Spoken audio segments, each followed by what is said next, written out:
please welcome Simon to the microphone.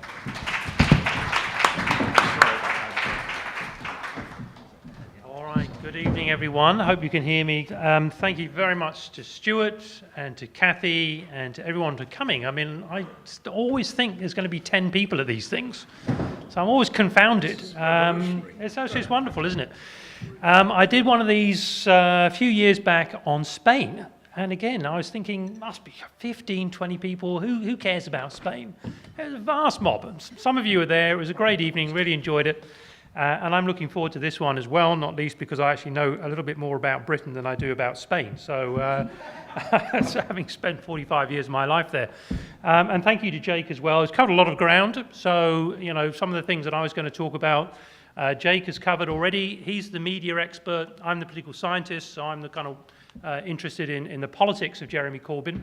I'm going to talk about the media a little bit as well, because you can't not talk about the media in Jeremy Corbyn, but my prime interest here is really about the kind of story. And the story we've got, if we think about today, Jake has just mentioned it, today is actually a propitious day in British politics. It's the UK local elections. Now that sounds very, very dull at one level, and for a lot of the time, British people have not turned up to vote in local elections. Indeed, so bad had the situation become until quite recently that in certain constituencies in the UK, less than 10% of people have been turning up for local elections. So basically, we're looking at a kind of bombed out political scenario in Britain until very recently. But today we're looking at a possible breakthrough for the Labour Party. The latest opinion polls show that in London, for example, it's 51% Labour, 31% Conservative at the moment. That's in London. It's one of the wealthiest cities in the world, where the Labour Party, under the most radical socialist politician there has been for a very long time in any kind of Western industrial society, is miles ahead in a very largely wealthy city. The rest of the country is a bit of a mixed. We really don't know what's going to happen in the rest of the country because Brexit has disturbed a lot of the patterns of voting, and we can talk about that in Q&A if people are interested. But it's not just the edge of a kind of breakthrough in local government elections, and we are expecting some very interesting results tonight. People genuinely think now that Jeremy Corbyn might be the next Prime Minister of the UK.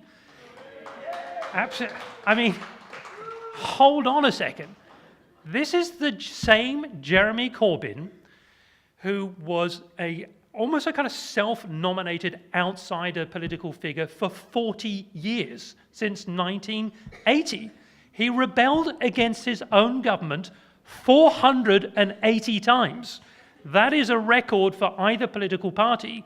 There was barely anything at all that Jeremy Corbyn agreed with when it came to Tony Blair's regime, or indeed the regimes of Callaghan or any other Labour leader that you might think about. He was the quintessential outsider's outsider, so far left that, in a sense, even the left of the Labour Party wouldn't talk to him. When it came to how did he come to be leader? I mean, some of you know the story, some of you don't. I mean, this is a totally confounding story. Just listen up. In 2015, there was a general election in the UK.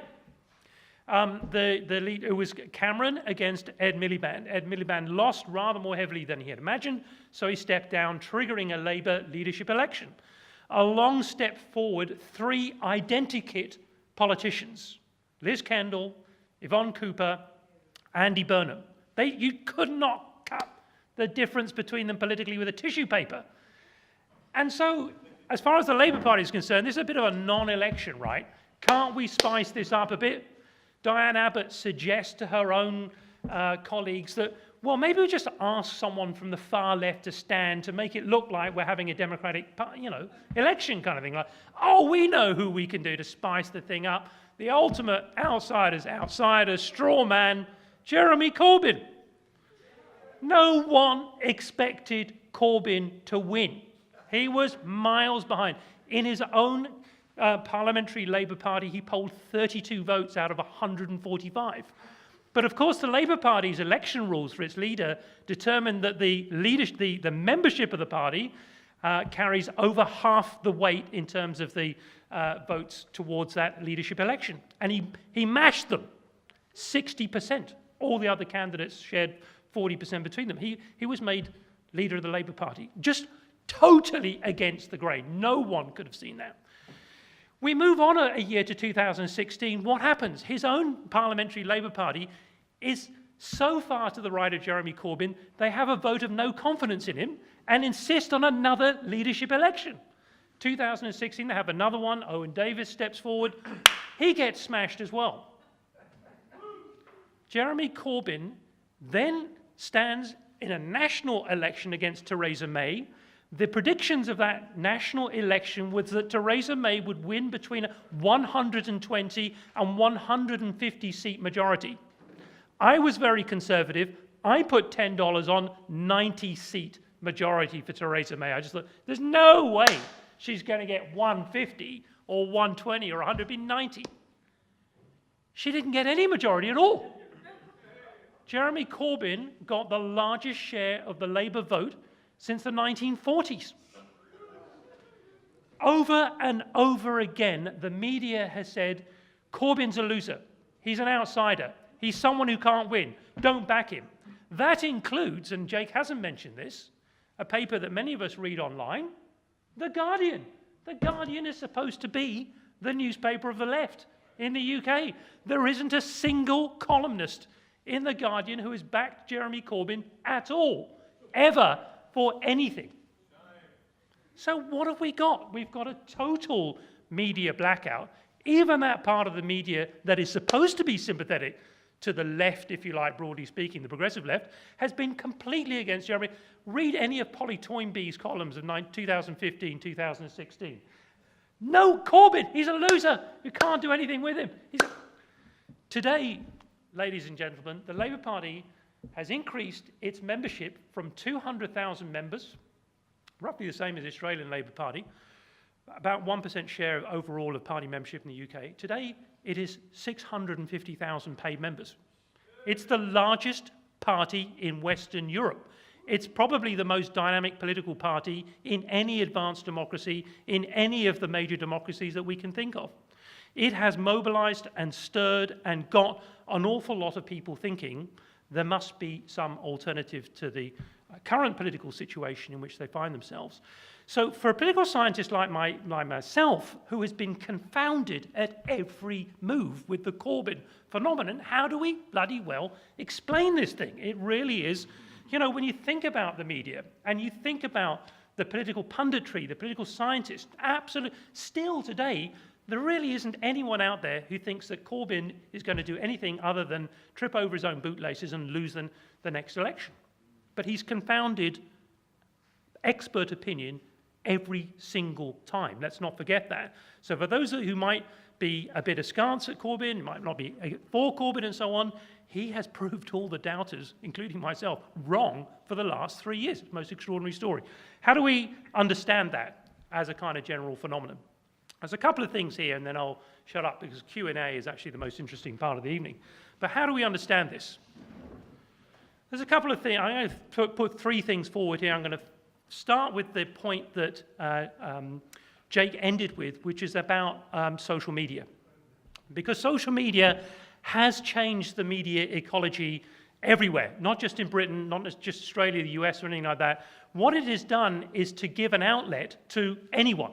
Twitter, it's also allowed people to create coalitions, alliances, Facebook page, blogs, and so on. And really part of the Corbyn story is the phenomenal advantage to those without a voice of being able to find a voice through social media. And not only doing that, but doing it very systematically, doing it in an organized way.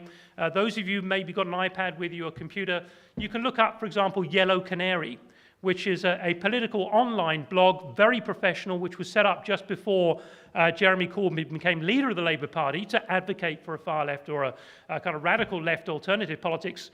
It's got hundreds of thousands of subscribers in the UK. It's free, but it's radical, it's political, it's another alternative voice. And a lot of people, instead of sitting down with The Guardian, instead of reading the BBC or watching the BBC, they might go to Yellow Canary, or they might go to a multitude of other sources.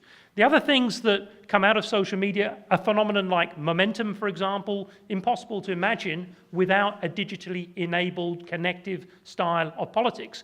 How do people with the same kind of views now find each other outside of a political party? That's how momentum really started. It started as a kind of ginger group over the internet, and then activists realized there were an awful lot of people who thought like them, that we needed to give a real push inside the Labour Party, organise to be supporters of what Jeremy Corbyn represented, and new social media has really changed, I think, the possibilities for otherwise marginalised, otherwise voices that we don't hear very much of.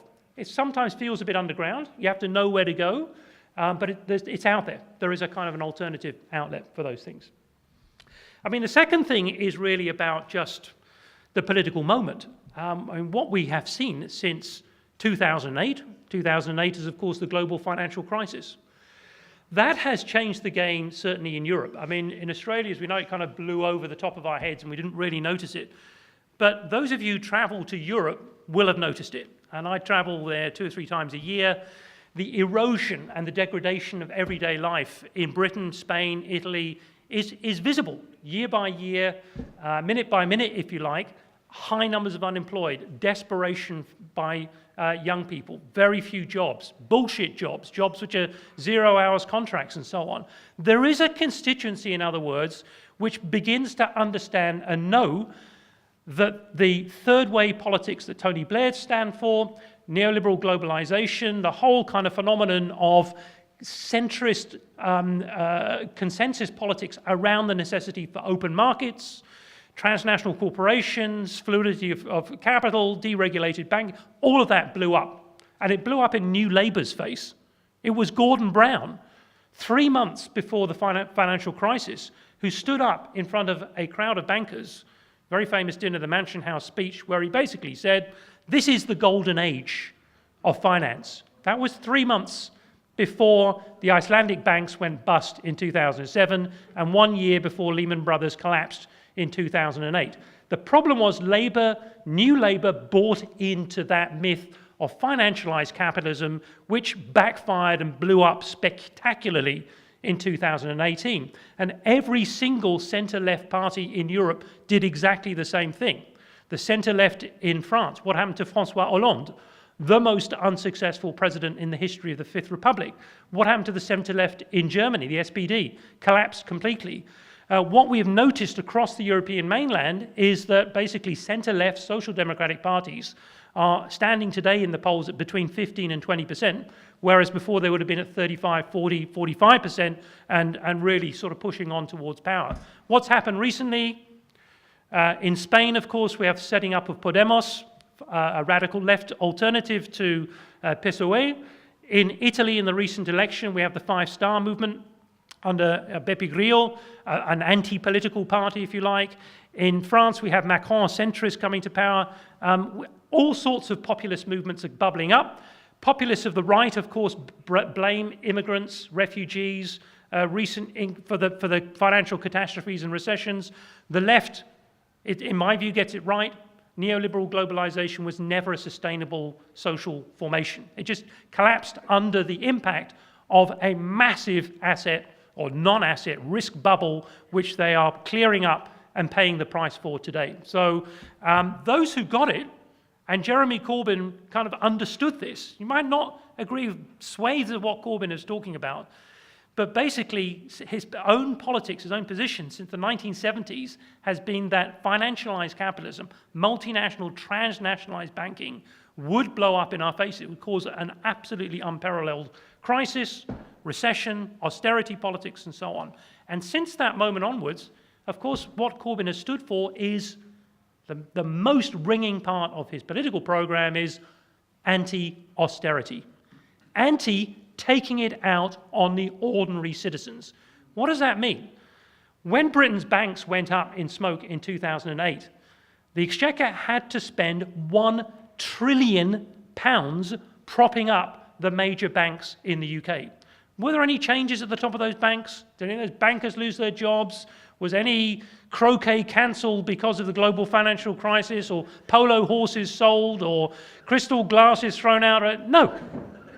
It was all paid for by the equivalent of you lot in Britain, pensioners, students, ordinary people, paying through their taxes and through cuts in public services in order to pay back this enormous sum of money, which is still being paid back, and which the Tories, of course, have feasted on for the last 10 years, blaming New Labour for the mess that was left behind, when, of course, what Conservatives has done has taken an absolute sledgehammer to public services, to the NHS, to schooling, to universities.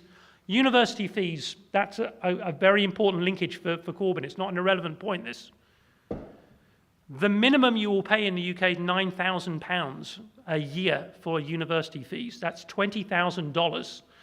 When the average wage is something like $36,000 a year. And unemployment, the actual real unemployment is much higher than it is here. So, my kids have got friends back in Nottingham where we used to live 10 years ago. They're $100,000 in debt, going into jobs paying $25,000, $30,000 a year. If you want to understand the Corbyn phenomenon, what was his chief election promise in 2017?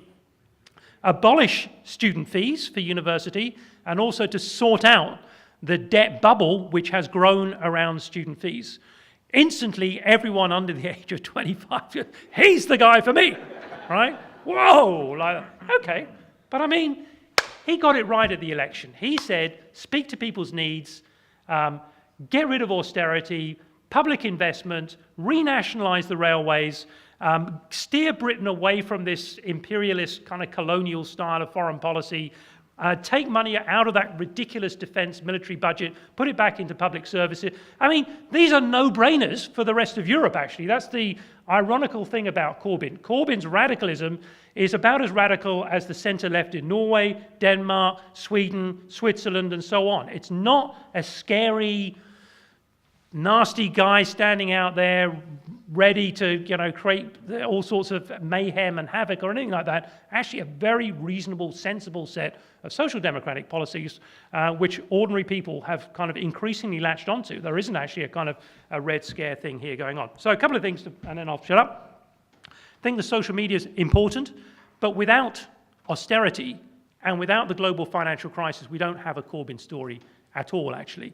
The other thing, the last thing, is just a word about the guy himself, okay? What we notice across the world is that we're crying out for a particular kind of politician.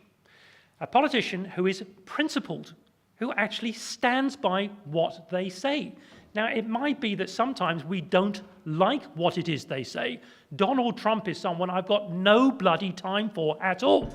But what's the reason for his success? Because he's the guy in the bar who just shouts his mouth off, but, people kind of buy into that authenticity. Corbyn's authenticity, it seems to me, is qualitatively very different.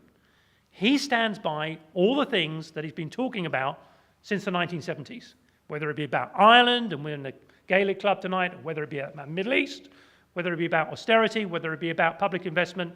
It's the same guy, it's the same policies, he's never changed, very principled, rebelled against his own party 500 times. Why? Because his own party rebelled against its socialist roots and its socialist principles. That's why Corbyn was rebelling against them. And why do people buy into this? Because they can see he is what he is. He's unvarnished. He's not an identikit politician. He's not somebody, a snake oil salesman. He is someone who believes in the power of ordinary citizens to make a change. And if he's given the chance, he will make changes. That's the other thing people understand about it. Financial Times, and I'll finish on this point, a month ago had a column, very interesting column. Basically it said, get ready for Corbyn. Financial Times, they are predicting that Corbyn will probably win a general election which will take place in 2019.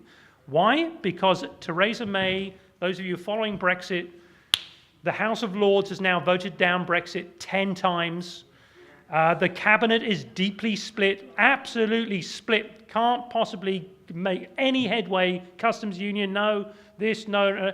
That government is going to fall any month now. In fact, it could fall any day now. And I mean, a political scientist, where you crap at predictions, so don't sort of buy into my spiel at all. But honestly, it could easily fall over. And a general election next month, early next year, Jeremy Corbyn. That's why the people in the Financial Times are telling their readers, get ready, because actually we're looking forward, perhaps many of you in this room as well, we're looking forward to Jeremy Corbyn being the next Prime Minister of the UK. Thank you very much.